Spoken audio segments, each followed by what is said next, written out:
YTB Fat was exposed to life's toughest challenges since birth. Around June 2001, young track boy Fat would need to undergo open heart surgery at only 6 weeks old. While Fat would have a twin brother who is now known as Fox BD, his family would consider Fat to be a miracle child, and they would be right about that. Fat was mostly raised by his grandmother in West Memphis, Arkansas, near Foxwood Street in the Westwood Apartments, where everyone in the neighborhood referred to Fat's grandmother as Auntie Bobby. Fat wouldn't have a bedroom growing up, and he would be sleeping on the couch every single day. While his home was also only an hour drive from the penitentiary, Fat would talk about how it seemed like in order to get out of the city for good, everyone had to stop by the pen at least once. Since a kid, YTB Fat has always been a hustler and a gambler, while he would openly discuss hosting dice games in 4th grade. He was teaching his entire class how to gamble at only 10 years old, turning the classroom into a casino after learning from his cousin Bankroll would be Fat's role model as kids. However, that relationship will later take an extremely dark turn. When Fat was about 15 years old, he would see the streets for what they really are. While hanging out with his close friends at his grandma's house eating cereal, Fat's friend would leave to get more cereal. However, he would never make it back.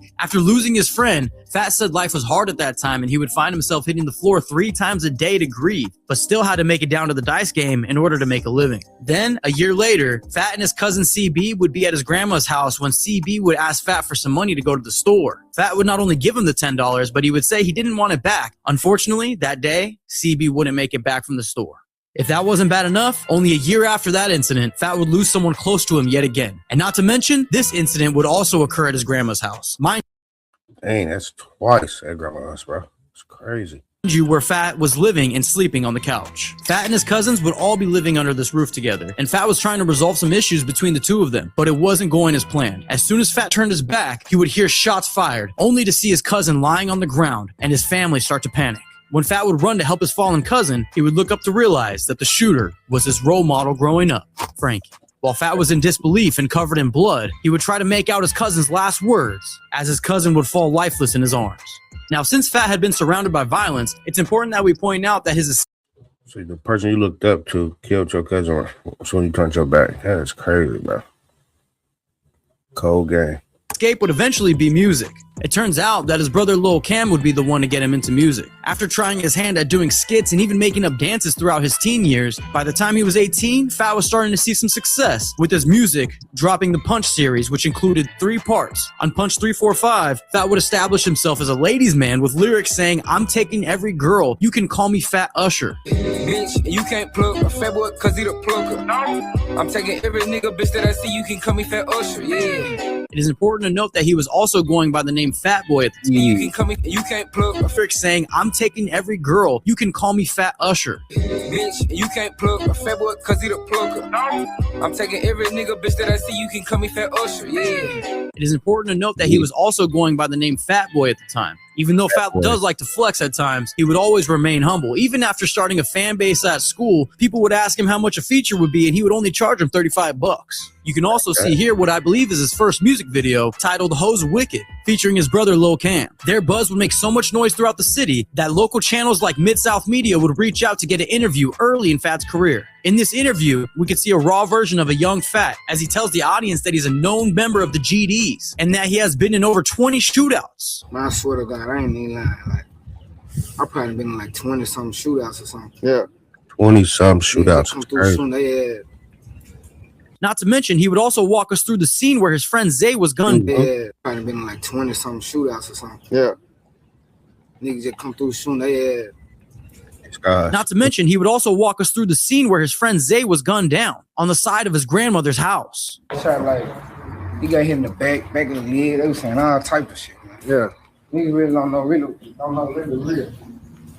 After this interview, Fat knew that this was his calling to make it out of the hood. That year, in 2019, Fat would keep his foot on the gas, dropping a new music video every month. Fat would also drop some skits in these videos, reenacting himself being arrested by the feds while rapping lyrics like, "I'm with some GDs and you can get blue back." And in the video for Close, Fat actually imagines himself being killed. It's clear that Fat would have a hard time coping with all this death and violence surrounding him and would battle with self-harming thoughts. Fat was really becoming well known for his music at this point and would perform live at local shows, like this one here, where he would be opening for Lil Boosie. Things would seem like they were going great, while Fat and his crew would meet up with all their friends and have a successful performance, when suddenly, Fat would fall down and suffer from a seizure. Thankfully, he would be okay and would walk away from the situation. And shortly after, we would soon see Fat taking interviews again, like this one on famous Animal TV, where Fat talks about how Lil Cam got him into doing music, while Cam would unfortunately be locked up for a suspected murder at the time of this interview. You doing this music shit? Like, what got you into this shit? Music. Cam, really.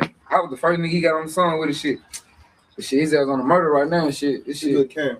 Facing a lot of time and shit. This shit worldwide. Real. This shit from state to state. State to state, right? This shit worldwide, man. This shit real. Like that, really. During this interview, we would also hear about the time when Fat was shot.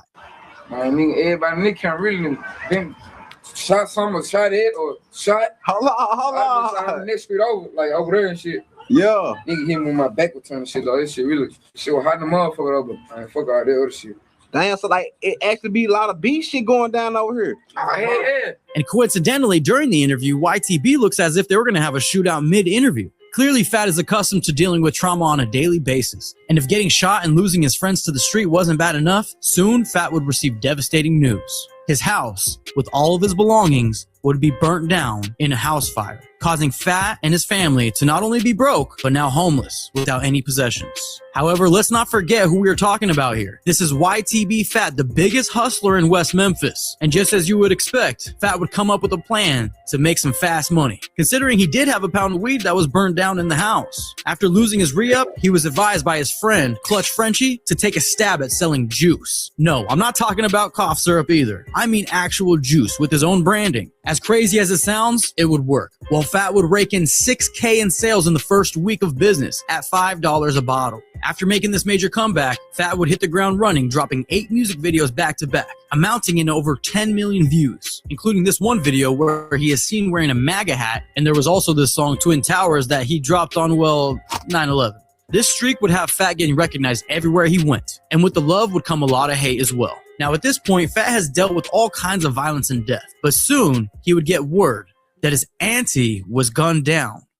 He didn't take this loss well at all. In fact, he would immediately go get a gun and head out to seek revenge for his fallen family. Now, call it divine intervention or what have you, but literally, while Fat was on a drill, he would get a text message that would change everything. The one and only Moneybagg Yo would reach out to Fat, letting him know that he was a fan and wanted to sign Fat to Bread Gang. Of course, Fat was extremely reluctant to believe that this was a real deal, since he had been lied to so many times growing up. But his doubt would soon be short-lived after Moneybagg Yo would deliver on his promises. And soon, Fat would be seen in Times Square pulling racks out of the bank.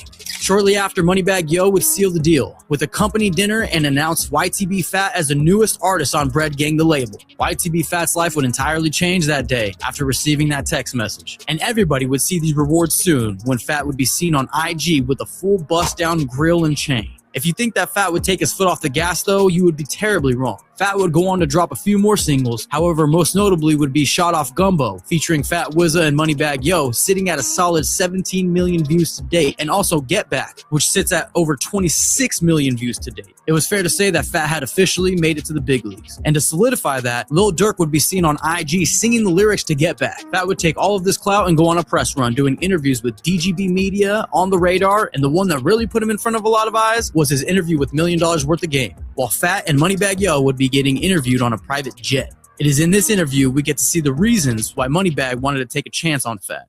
That nigga voice, that nigga just talking like that nigga, like you know, like some people like you hear, you be like, okay, they just another nigga.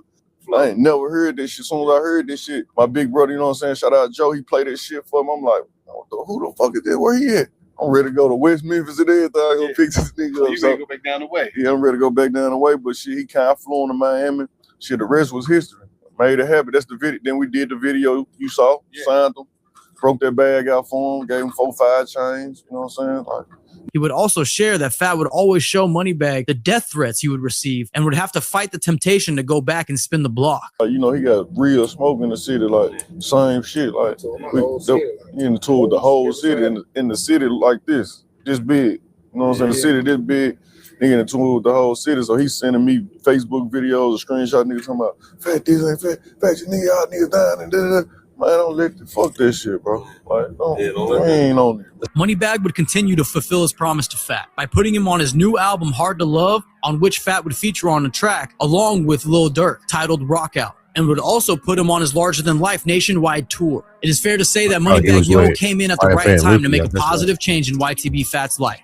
While Fat would never allow this to slow him down. In fact, he would keep dropping 10 more videos in 2023, amounting in over 50 million views, and would also drop 2 projects titled Who Is Fat and Foxes Only to let the world know that he is here to stay. Fat would also be seen in another hood vlog where we would see his friend Mar, who was just released from prison. We would also get a look inside and see the couch where Fat would sleep daily. And his father would also fill us in on his miracle open heart surgery at only 6 weeks old. Had an open heart surgery when he was 6 weeks old.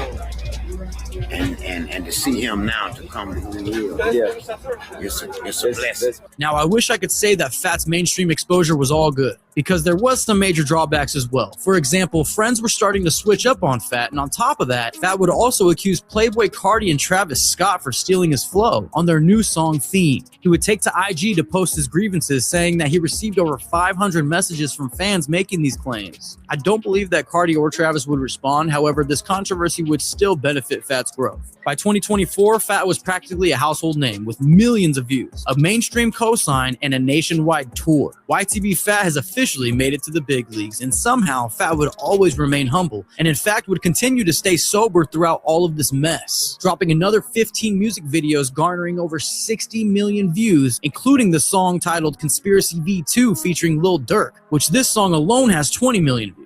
Not to mention, Fat would drop 2 more projects this year titled On Zay and The Richest Fox. And if that wasn't enough exposure, Fat would also head out on tour with the one and only Rod Wave. Now, wrapping up 2024 and 2025, Fat is clearly undeniable, and Moneybagg Yo is directly responsible for skyrocketing Fat to success. However, Fat getting a tattoo of Moneybagg was still something that came to a major surprise to the fans. Though it does seem like a great gesture, as well considering Moneybagg would continue to show the same love, even coming out to surprise Fat at one of his shows. YTB Fat's story is nothing short of incredible. This man has had every reason to quit and let the streets get the best of him, but through persistence and hard work, Fat would go on to create generational wealth for him and his entire family. However, we know that Fat is still true to the street at the end of the day. After dropping his most recent collaboration titled Ghetto Fox, featuring Rio to Young OG, after Rio served 5 years for a gun charge. That recent drop already has over 21 million views. And he would also be headlining his own tour starting March 28th with Screwly G opening for him, further establishing Fat as a force to be reckoned with. One thing is for certain is that YTB Fat will continue to overcome obstacles and make his family proud.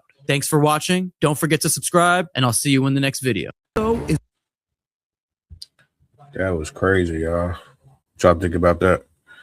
Make sure y'all like, comment, subscribe, that notification bell.